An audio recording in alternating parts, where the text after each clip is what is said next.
வார்த்தையெல்லாம் என்னென்ன வசனம்லாம் சொன்னாரோ அதை ஐயா ஏற்கனவே ஆராதனையில் சொல்லி முடிச்சிட்டாரு. அதுக்காக பரிசுத்தாவியானவருக்காக நன்றி. ஆராதனையும் அந்த வசனம் கர்த்தர் பேசின அந்த வார்த்தைகளும் எல்லாமே அப்படியே கர்த்தர் அது ஒரு தடவை கூட உறுதிப்படுத்தினதுக்காக அவருக்கு மகிமை உண்டாகட்டும். நாம் ஒரு விசியாய் தலைகளை தாழ்த்தி ஆண்டவரை நோக்கி ஜெபிப்போம். அன்பின் அப்பனே மை ஸ்தோத்திரிக்கிறோம் அப்பா, மை துதிக்கிறோம். இப்படி சமூகத்திலே நாங்கள் வந்திருக்கிறோம் ஆண்டவரே. நாங்கள் ஒவ்வொருவரும் ஒவ்வொரு தேவைகளோடும் பிரச்சனைகளோடும் ஏசப்பா ஸ்தோத்திரம் குழப்பங்களோடும் ஆண்டவரே ஸ்தோத்திரம் அப்பா, ஆண்டவரே ஸ்தோத்திரம் ஒவ்வொரு சூழ்நிலைகளில் வந்திருக்கிறோம். கர்த்தாவே மை துதிக்கிறோம். மனுஷனோ முகத்தை பார்க்கிறான், கர்த்தரோ இருதயங்களை பார்க்கிற தேவனாக இருக்கிறீரப்பா. நீர் எங்களோடு ஆண்டவரே பேச வேண்டிய வார்த்தைகளை நீர் மாத்திரமே பேச வேண்டுமாய் அடியலை மறைத்து கர்த்தர் நீர் வெளிப்பட வேண்டுமாய் உம்முடைய கருத்துக்குள்ளாய் ஒப்பு கொடுக்கிறோம். இயேசு கிறிஸ்துவின் நாமத்தில் ஜெபிக்கிற நல்ல பிதாவே, ஆமென்.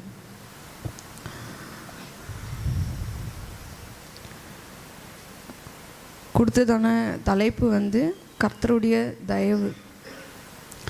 கர்த்தருடைய தயவை பற்றி நமக்கு பார்க்கும்போது ஆண்டவர் ஒரு வசனத்தை எனக்கு கோடிட்டு காட்டினார். அது என்ன வசனம் அப்படின்னா, சங்கீதம் 30ஆம் அதிகாரம் 5வது வசனம். சங்கீதம் 30:5. யாராவது ஒருவர் எடுத்து வாசிக்கலாம்.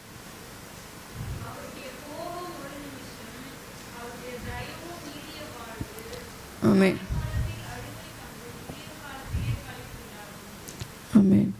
சங்கீதம் 30ஆம் அதிகாரம் 5வது வசனத்தில் என்ன சொல்லுது அப்படின்னா, அவருடைய தயவை பற்றி, அவருடைய தயவோ நீடிய வாழ்வு. நீடிய வாழ்வுன்னா அதுக்கு எப்போவுமே அதுக்கு ஒரு லைஃப் இருந்துக்கிட்டே இருக்கும். இப்போ பார்த்திங்கன்னா ஆண்டவரோட வார்த்தை சொல்லுது, அவருடைய இரக்கங்களுக்கு முடிவே இல்லை அப்படின்னு சொல்லுது இல்லை. அந்த மாதிரி நீடிய வாழ்வுனா அப்படியே அந்த வாழ்க்கை அது இருந்துக்கிட்டே இருக்கும். அவரோட தயவு அப்படியே இருந்துக்கிட்டே இருக்கும் அப்படின்னு சொல்லுது. அவரோட தயவு, கர்த்தரோட தயவு அப்படி தான். இப்போ நம்ம ஒரு மனுஷங்க எடுத்துக்கிறோம், நம்ம ஒருத்தர்கிட்ட வேலை செய்கிறோம், இல்லை நம்ம அம்மா அப்பா கூட இருக்கோம், இல்லை ஹஸ்பண்ட் கூட இருக்கோம், ஏதோ ஒன்று இருக்கோம் அப்படின்னு வச்சுக்கோங்களேன். ஒரு சில நேரம் நம்மளை பார்த்து நம்மளோட சூழ்நிலைகளை புரிஞ்சுக்கிட்டு நம்மளுக்கு கொஞ்சம் தயவு பண்ணுவாங்க. அப்போ நம்மளுக்கு ரொம்ப சந்தோஷமாக இருக்கும். இப்போ நம்ம ஒரு ஹெல்ப் பண்ணுறதோ, நம்மளால் கொஞ்சம் முடியாத சூழ்நிலையில் அப்போ கொஞ்சம் தயவு ஹெல்ப் பண்ணுவாங்க, நம்மளுக்கு ஒரு நன்மை செய்வாங்க, தயவு பண்ணுவாங்க, நம்ம மேலே இரக்கம் பண்ணுவாங்க. ஆனால் அதை எப்போவுமே நம்ம அவங்கக்கிட்ட எதிர்பார்க்க முடியாது. ஏன்னா மனுஷங்களோட தயவு அது மாறி போகும். அவங்களோட அன்பு காலவாக்கில் மாறும். இல்லை நம்மளை பொறுத்து அவங்க எதிர்பார்க்குற மாதிரி இல்லை அப்படின்னா அவங்களோட தயவு மாறும். அதுக்காக நம்ம எதுவும் அவங்கள குறை சொல்லிக்க முடியாது. அவங்கக்கிட்ட போய் முன்னாடி நல்லா நம்மளுக்கு ஹெல்ப் பண்ணியிருந்தாங்களே, இப்போ ஹெல்ப் பண்ணலையே அப்படின்னு சொல்லிட்டு அவங்க மேலே ஒன்றும் சொல்ல முடியாது. ஏன்னா அவங்களோட தயவு அப்படி தான், கொஞ்ச நாள் தான். மனுஷங்களோட தயவு அப்படி தான். அதுதான் கடவுள் சொல்லியிருக்காரு, மனுஷனை நம்புவதை பார்க்கலாம் கர்த்தர் பேரில் பற்றுதலாக இருப்பதே நலம். அவங்க ஒரு வேளை இருப்பாங்க, இல்லாமல் போவாங்க. ஒருவேளை அவங்க நம்மளை நினைப்பாமல் போவாங்க. அவங்களோட சுச்சுவேஷன் மாறலாம். ஆனால் என்ன ஆனாலும், எப்பேற்பட்ட சூழ்நிலை ஆனாலும், அதாவது அவரோட தயவு முடிஞ்சே போகாது. ஏன்னா அவர் எப்பவுமே சதா காலங்களிலும் இருக்கிற தேவனாக இருக்கிறதுனால நம்ம அவர்கிட்ட எப்பவுமே ஒரு உதவி, ஒரு ஹெல்ப்பை கேட்கலாம். நம்மளுக்கு ஒரு நன்மையை அவர்கிட்ட எதிர்பார்க்கலாம். எப்பேற்பட்ட சூழ்நிலையாக இருந்தாலும் நன்மையை எதிர்பார்க்கலாம். ஆனால் ஒரு கண்டிஷன் மேலே சொல்லியிருக்கு, அவருடைய கோபம் ஒரு நிமிஷம் அப்படின்னு சொல்லியிருக்கு. அவருடைய கோபம் ஒரு நிமிஷம் அப்படின்னு சொல்லியிருக்கு. அது என்ன அர்த்தம்? அவர் தயவு எப்போவுமே நம்மளுக்கு கொடுத்துன்னு இருக்காரு, ஆனால் கோபமும் இருக்காமே நம்ம மேலே அவருக்கு. ரெண்டுமே ஆப்போசிட்டில். நம்மளுக்கு நல்லது பண்ணி நம்மளை பார்த்து பாவப்பட்டு இறக்கப்பட்டு நம்மளுக்கு எல்லாமே செஞ்சுனே இருக்கார் கடவுள். அதை எப்பவுமே நம்மளுக்கு கொடுக்குறவராக இருக்கார். ஆனால் அதே கடவுள் அதுக்கு ஆப்போசிட்டாக கோவப்படுறவராகவும் இருக்கார். ஆனால் அந்த கோபம் எப்படிப்பட்டதுன்னா ஒரு நிமிஷம், கொஞ்ச நேரம்தான். அதை பற்றி நம்ம கொஞ்சம் பார்க்க போகிறோம். நீங்கள் அதே 30வது சங்கீதத்தில் 6வது வசனத்தை எடுத்து வாசிங்களேன்.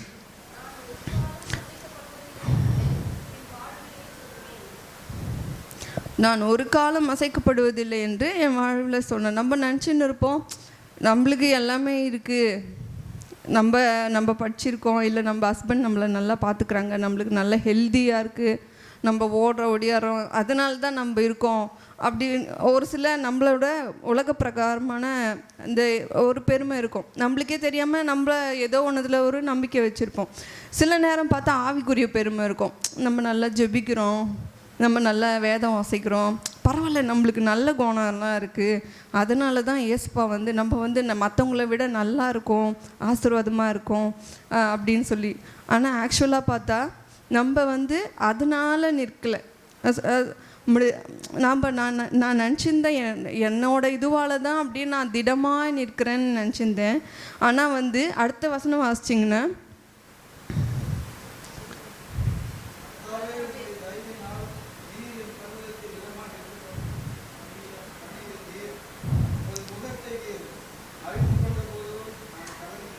ஆமாம், கர்த்தருடைய தயவினால தான் நம்ம வேதம் வாசிக்கிறதோ, ஜெபிக்கிறதோ, நம்ம நல்லவங்களாக இருக்கிறதோ, இல்லை நம்ம சமாதானமாக இருக்கிறதோ, நம்ம கணவர் நம்ம மேலே அன்பு காட்டுறதோ, இல்லை நம்ம ஒருத்தர் மேலே அன்பு காட்டுறதோ, எல்லாமே வந்து நம்ம ஒரு விஷயத்தில் திடமாக இருக்கிறோம், ஒரு விஷயத்தில் இருக்கிறோம், நம்ம ஆரோக்கியம் நல்லா இருக்குது அப்படின்னா நம்ம நல்ல ஹெல்த்தியான ஃபுட்டை சாப்பிட்றோம், அதனால் ஆரோக்கியம் நல்லா இருக்குன்னுலாம் இல்லை. ஆண்டவர் நம்மளை அவரோட தயவு நம்ம மேலே இருக்கிறதுனால தான் நம்ம அதில் ஒரு ஸ்டேபிளாக திடமாக இருக்க முடியுது. அவரோட தயவு இல்லை, ஒரு நிமிஷம் மறைச்சிக்கிட்டா கூட, அவரோட முகத்தை ஒரு நிமிஷம் மறைச்சிக்கிட்டா கூட எல்லாமே போயிடுச்சு, அவ்வளோதான், கலக்கம்தான். அந்த ஒரு நிமிஷம் ஆண்டவர் எப்போ மறைப்பார், எப்போ அந்த ஒரு நிமிஷம் கோபம் அவருக்கு வரும் அப்படின்னா, எப்போ ஆண்டவரோட முகம் நமக்கு மறைக்கப்படும்னா பைபிளில் தெளிவாக சொல்லுது, உங்களுடைய அக்கிரமங்களே உங்களுக்கும் உங்கள் தேவனாகிய கர்த்தருக்கும் நடுவாக பிரிவினையை உண்டாக்குகிறது.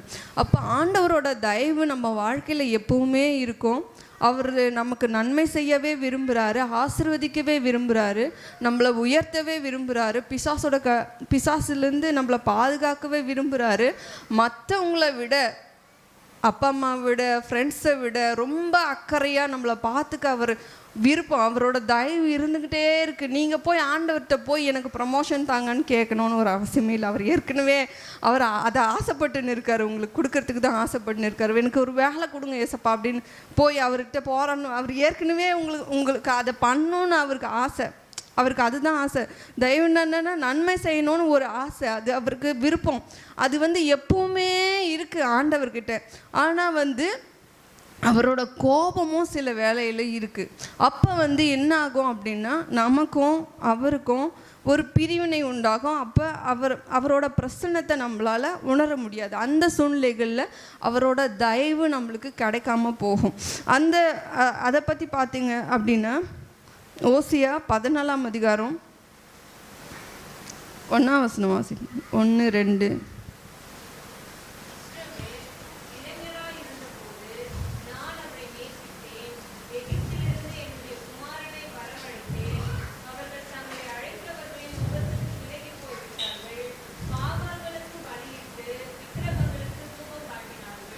ஆமாம், நம்ம வந்து ஆண்டவரை விட்டு தூர போகும்போது அவரோட கோபம் நம்ம மேலே வரும், அவரோட தயவு விலகி போயிடும்.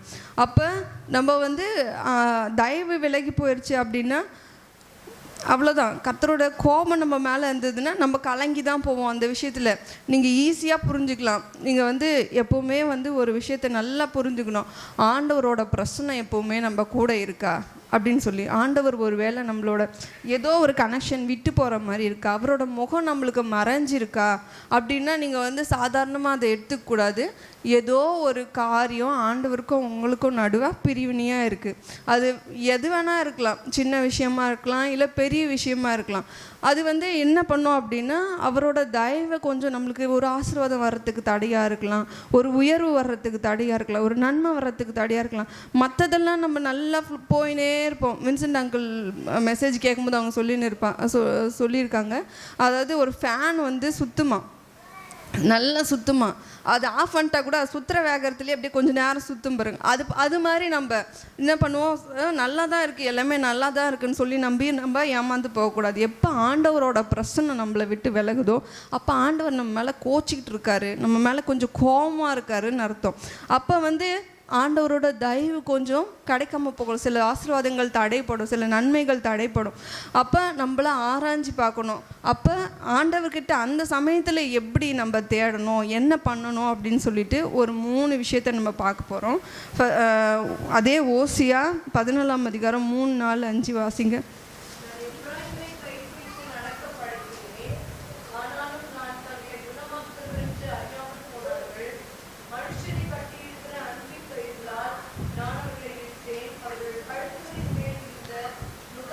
ஓசியா 13ஆம் அதிகாரம் படிங்க, 13:3.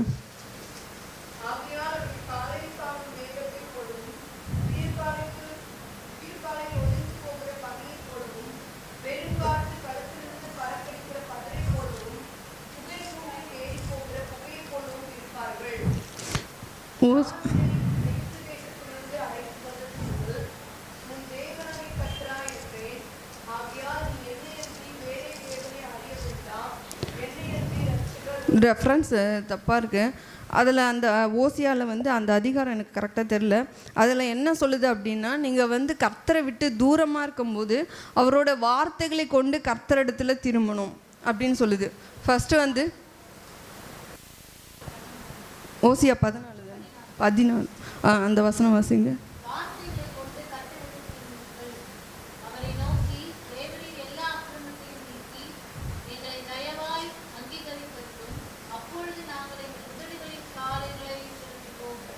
ஆமேன்.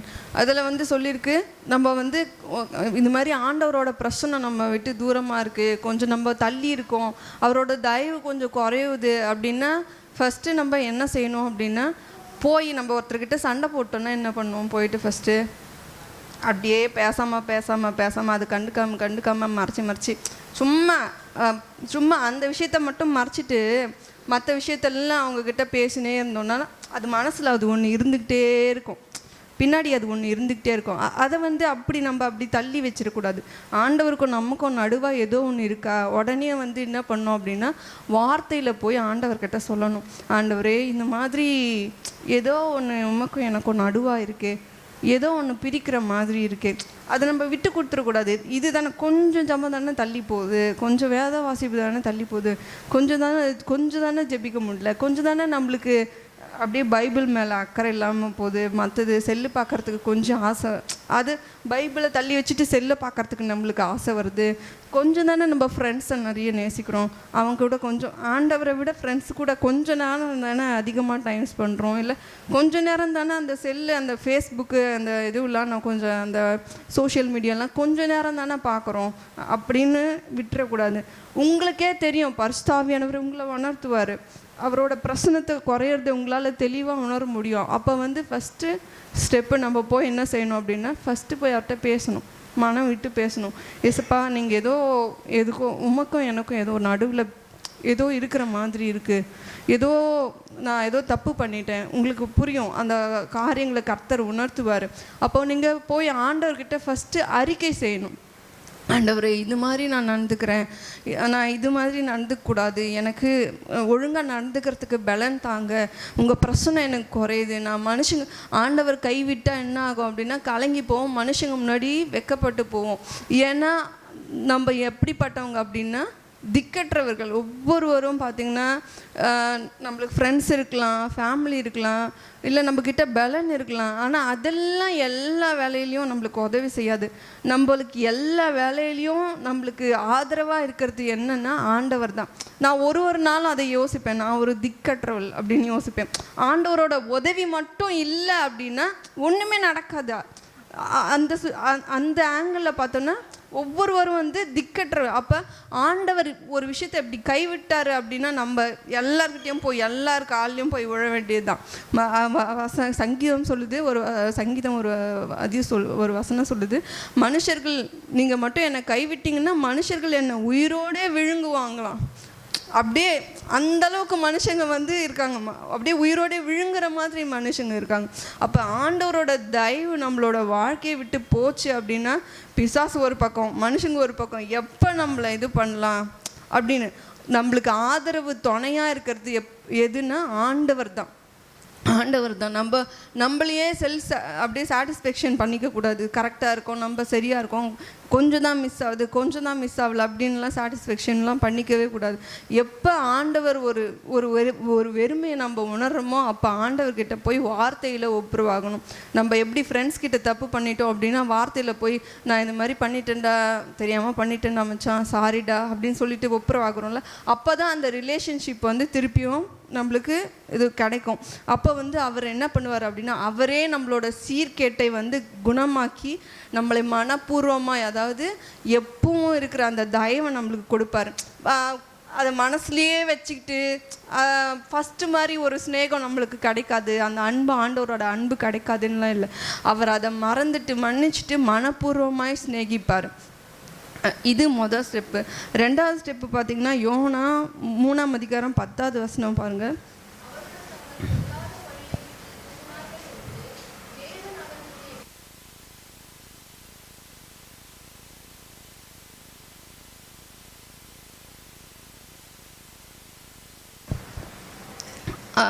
இது யோனால என்ன சொல்லுது அப்படின்னா, அவங்க வந்து திரும்பினாங்கன்னு கர்த்தரை தெரிஞ்சுக்கிட்டு அவரோட கோபத்தை அவங்கள விட்டு நீக்கி அவங்க மேலே தயவாக இறங்கினார் அப்படின்னு சொல்லுது. எப்படி அவங்க வந்து அந்த மாதிரி இது பண்ணாங்க, கர்த்தரை வந்து அந்த மாதிரி சாட்டிஸ்ஃபைட் பண்ணாங்க அப்படின்னா, அவங்க கர்த்தருக்கு முன்னாடி உபவாசம் பண்ணாங்க. உபவாசம் பண்ணி அவங்களோட பொல்லாத வழியெல்லாம் விட்டு திரும்பினாங்க. அப்போ ஃபஸ்ட்டு ஸ்டெப்பு, நம்மளோட ரிலேஷன்ஷிப் குறையும் போது பரவாயில்ல, கண்டுக்காமல் விட்டுலாம், நல்லா ஏசப்பா மார்க் கொடுங்க, ஆசீர்வாதம் கொடுங்க, குணம் தாங்க, அதை மட்டும் போய் கேட்டுன்னு அதில் கான்சன்ட்ரேட் பண்ணி விடாமல் ஆண்டவர்கிட்ட போய் ஃபஸ்ட்டு நம்ம போய் அறிக்கை செய்யணும். நம்ம கொஞ்சம் குறைஞ்சா கூட ஏதோ நீங்கள் நம்மளோட இருதயத்தை ஆராய்ஞ்சு அறிஞ்சு பார்த்து ஆண்டவர்கிட்ட போய் ஏசப்பா ஏதோ நீ புலம்பு தான் புலம்பணும், ஆண்டவருக்கு முன்னாடி புலம்பணும். ஏன்னா அவரை விட்ட நம்மளுக்கு யாரும் இல்லை. ஃபஸ்ட்டு ஸ்டெப்பு ஆண்டவர்கிட்ட போயிட்டு அறிக்கை செய்யணும். செகண்ட் ஸ்டெப்பு அவரோட தயவு நம்மளுக்கு கிடைக்கணும் அப்படின்னா, அவரோட கோபம் நம்ம கிட்டேருந்து திரும்பணும் அப்படின்னா, இந்த யோனா நினிவே ஜனங்கள் மேலே ஆண்டவரோட கோபம் எப்படி இருந்ததுன்னா உக்கிரக கோபமாக இருந்தது, ரொம்ப மகா கோபமாக இருந்தது. அப்போ அப்படிப்பட்ட கோபம் நம்ம வாழ்க்கையில் ஏதோ ஒரு விதத்தில் ஏதோ ஒரு காரியத்தில் ஆண்டவரோட கோபம் இருந்ததுன்னா நம்ம என்ன பண்ணோன்னா உபவாசத்தை ஜெபிக்கணும். அவங்க வந்து உபவாசம் அப்படின்றது தாழ்த்துறதுக்கு அடையாளமாக சொல்லப்படுது. அப்போ உபவாசத்தை ஜெபிக்கும் போது ஆண்டவர் வந்து நம்மளோட சரீரம் தாழ்த்தப்படும் போது பொல்லாத வழியை விட்டு நம்ம திரும்பும்போது ஆண்டவர் வந்து நான் வலது கைக்கும் இடது கைக்கும் உடனே மனசு மாறிடுறார். வலது கைக்கும் இடது கைக்கும் வித்தியாசம் தெரியாத இந்த ஜனங்களுக்காக நான் பரிதபிக்காமல் இருப்பேனா, நான் இவங்களுக்கு நன்மை செய்யாமல் இருப்பேனா, எப்படி நான் இவங்களை அழிப்பேன், நான் 40 நாளில் அழிச்சு போட்டுருவேன்னு சொன்ன கடவுள் வந்து அப்படியே தலைகீழ மாறிட்டார். நான் வந்து எப்படி அவங்கள போய் விட்டுருவேன், எப்படி நான் அது பண்ணுவேன் அப்படின்னு சொல்லிட்டு அப்படியே மாறிட்டார். அப்போ நம்ம ஆண்டவரை விட்டு அவரோட கோபம் நம்ம மேலே இருக்கும்போது, அவரோட பிரசன்னம் நம்ம வாழ்க்கையில் குறையும் போது நம்ம வந்து உபவாசத்துக்கு நேரம் திரும்பணும். இது ரெண்டாவது ஸ்டெப்பு. மூணாவது வந்து சங்கீதம் 143 வந்து வசனம் தெரியல, அதிகாலையில் உம்முடைய கிருபையை கேட்க பண்ணும், நான் நடக்க வேண்டிய வழியை காண்பியும் அப்படின்னு சொல்லுது. அப்போ ஆண்டவரோட கிருபையை தயவை பெற்றுக்கொள்ளணும் அப்படின்னா அதிகாலையில் ஆண்டவரை தேடும்போது அவரோட கிருபை நம்மளுக்கு கிடைக்கும், அவரோட தயவு நம்மளுக்கு கிடைக்கும். நம்ம நடக்க வேண்டிய வழி, நம்மளோட பொல்லாத வழியை விட்டு திரும்ப வேண்டிய காரியங்களை கர்த்தர் நமக்கு காட்டுவார். அதிகாலையில் தேடுறது எதுக்கு அடையாளம் அப்படின்னா, நம்ம ஆண்டவரை மட்டும்தான் நம்பியிருக்கோம். நைட்டெல்லாம் ஏதாவது ஒரு பிரச்சனை வந்துச்சுன்னா என்ன பண்ணுவோம், நைட்டெல்லாம் தூக்கம் வராது, எதுவுமே வழி இல்லைன்னா என்ன பண்ணுவோம், ஆண்டவரோட பாதத்தில் தான் போய் விழுவோம் இல்லையா. நைட்லாம் தூக்கம் என்ன பண்ணுறதுனே தெரியலையே அப்படின்னு ஜெனி வந்து வயிற்றில் இருக்கும்போது எனக்கு ஒரே கலக்கம், குழந்தைய எப்படி நல்லா பிறக்குமா, ஆரோக்கியமாக பிறக்குமா அப்படின்னு. அது வயிற்றில் இருக்கும்போது எனக்கு தூக்கமே வராது. காலையில் 3 மணிக்கு எழுந்து எனக்கு அப்படியே கொஞ்சம் நல்ல முழங்கால் படிக்கிட்டு அப்படியே நல்ல வேதம் வாசிச்சுக்கிட்டே இருப்பேன். ஏன்னா எனக்கு பயம். அப்போ நம்மளுக்கு அதுதான் வந்து ஆண்டவர் மேலே நம்ம நம்பிக்கையை வச்சுருக்கிறோன்றதுக்கான அடையாளம். வேறு வழியே இல்லைன்னா என்ன பண்ண முடியும், அவரை தான் நம்பி ஆகணும். டாக்டர்லாம் என்னென்னோ சொல்லுவாங்க, அதெல்லாம் விட்டுட்டு நீங்கள் தான் சாமி அப்படின்னு சொல்லிட்டு ஆண்டவரோட காலில் விழுறதுக்கு தான் அடையாளம். வேறு எது மேலேயும் நம்பிக்கை வைக்காமல் ஆண்டவர் மேலே நம்பிக்கை வைக்கிறதுக்கு அடையாளம் வந்து ஆண்டவர் அதிகாலையில் தேடுறது. அப்படி அதிகாலையில் தேடும் போது ஆண்டவர் அவரோட கோபத்தை விட்டு திரும்புவார், அவரோட கிருபையை நம்மளுக்கு அருளுவார். அது மட்டும் இல்லாமல் அவரோட பரிசுத்த ஆவியானவரை நமக்கு பிரியமானதை செய்ய எனக்கு போதித்தருளும், நீரே என் தேவன், உம்முடைய நல்ல ஆவி என்னை செம்மையான வழியிலே நடத்துவாராக. நம்ம சில வேலையில் ஒப்பு கொடுப்போம், ஆனால் வந்து அந்த வழியில் நம்மளால் நடக்க முடியாது. அப்போ அதிகாலையில் நம்ம தேடும்போது ஆண்டவர் பரிசுத்த ஆவியானவரை அவரோட பரிசுத்த ஆவியானவரோட பலத்தை கொடுப்பார். அவரோட பலத்தினால நம்ம வந்து அவரோட வழியில் நடக்கிறதுக்கு பரிசுத்த ஆவியானவர் அவரே வந்து பலத்தை கொடுப்பார். அந்த வழியில் பரிசுத்தமான வழியில் நடக்கிறதுக்கு நம்ம என்ன செய்யணுன்றதுக்கு அவரே போதிப்பார், அவரே அந்த வழியில் நடத்துவார். அப்புறம் அவரோட கிருபைகளை அவரோட தயவுகளை நம்ம அந்த நாள் முழுவதுமாக வாழ்நாள் முழுவதுமாக அனுபவிக்கலாம். ஒருவேளை நம்ம ஒரு எந்தெந்த சுச்சுவேஷன்லையும் இந்த காரியம் வாய்க்கலையே, இது வாய்க்கலையே அப்படின்னு நினைக்கும் போது ஒருவேளை அது வாய்க்கும் தள்ளி போகுது அப்படின்னு ஏதோ ஒன்று கேர்லெஸ்ஸாக இருக்காமல் ஏதாச்சும் குறைவுப்படும் போது நம்ம வந்து ஸ்ட்ரெயிட்டாக ஆண்டவர்கிட்ட போய் ஏதாவது நம்ம இருதயத்தை ஃபஸ்ட்டு ஆராய்ஞ்சு பார்த்து, ஆண்டவரே நமக்கு புரியும் இல்லாத காரியங்கள் ஏதாச்சும் இருக்கா, நான் ஒழுங்காக தான் இருக்கேனா, தன்னோட வழியை வந்து நம்ம வந்து யோசிச்சுக்கிட்டே இருக்கணும். நம்மளோட வழியில் வந்து சாட்டிஸ்ஃபைட் ஆகக்கூடாது, யோசிச்சுக்கிட்டே இருக்கணும். ஆண்டவரே நான் நமக்கு பிரியமாக தான் இருக்கேனா, நான் கரெக்டாக தான் இருக்கேனான்னு சொல்லி ஆண்டவர்கிட்ட ஒப்பு கொடுக்கும்போது அவரோட தயவு வந்து நம்மளோட வாழ்க்கையில் இருக்கும். அவரோட தயவு மட்டும் நம்ம வாழ்க்கையில் இருந்துட்டால் போதும், எந்த மனுஷங்களும் நம்மளை ஒன்றும் பண்ண முடியாது. அவள் எவ்வளோ பெரிய ஆளாக இருந்தாலும், எவ்வளோ பெரிய காரியம் நம்மளுக்கு விரோதமாக வந்தாலும், எவ்வளோ பெரிய பிசாசின் போராட்டம் நம்மளுக்கு விரோதமாக வந்தாலும், ஆண்டவரோட தயவு நம்ம மேலே இருக்கும்போது அவர் நம்மளை ஒரு திடமாய் நிற்க பண்ணுவார். கண்மலை மேலே பர்வதத்தை மேலே என்ன நிற்க பண்ணி, தயவால் முடிய பர்வதத்தை போல் திடமாய் நிற்க பண்ணினீர் அப்படின்னு சொல்லுது. அந்த மாதிரி திடமாய் நிற்க பண்ணுவார். அவரோட தயவு தான் நம்மளுக்கு மேலானது. மற்ற எல்லா காரியங்களை விட, ஆசீர்வாதங்களை விட, நன்மைகளை விட நம்ம போய் ஏசப்பா எனக்கு இது தாங்க, இன்னைக்கு நான் இது வந்து இது சரியாகணும், அது சரியாகணும் அப்படின்னு சொல்லிட்டு ஃபஸ்ட்டு கேட்குறத ஃபஸ்ட்டு போய் ஆண்டவர்கிட்ட போய் நான் ஏதாச்சும் உமக்கு புரியும் இல்லாமல் செஞ்சுருக்கேனா, நான் ஏதாச்சும் குறைவுபட்டிருக்கேனா, உங்கள் மனசை கஷ்டப்படுத்தியிருக்கேனா ஏசப்பா, நான் கரெக்டாக தான் உங்கள் கூட இருக்கேனா, உமக்கு பிரியமாக தான் இருக்கேனா, அதில் வந்து நம்ம ஒவ்வொரு நாளும் நம்மளோட வழியை வந்து சுத்திகரிக்கிறவங்களா இருக்கும்போது மற்ற ஆசீர்வாதங்கள், தயவு, நன்மை, இரக்கங்கள் எல்லாமே அவருக்கு நம்மளுக்கு கிடைக்க பண்ணுவார். கர்த்தர் தம்மை இந்த வார்த்தையை ஆசீர்வதிப்பார்.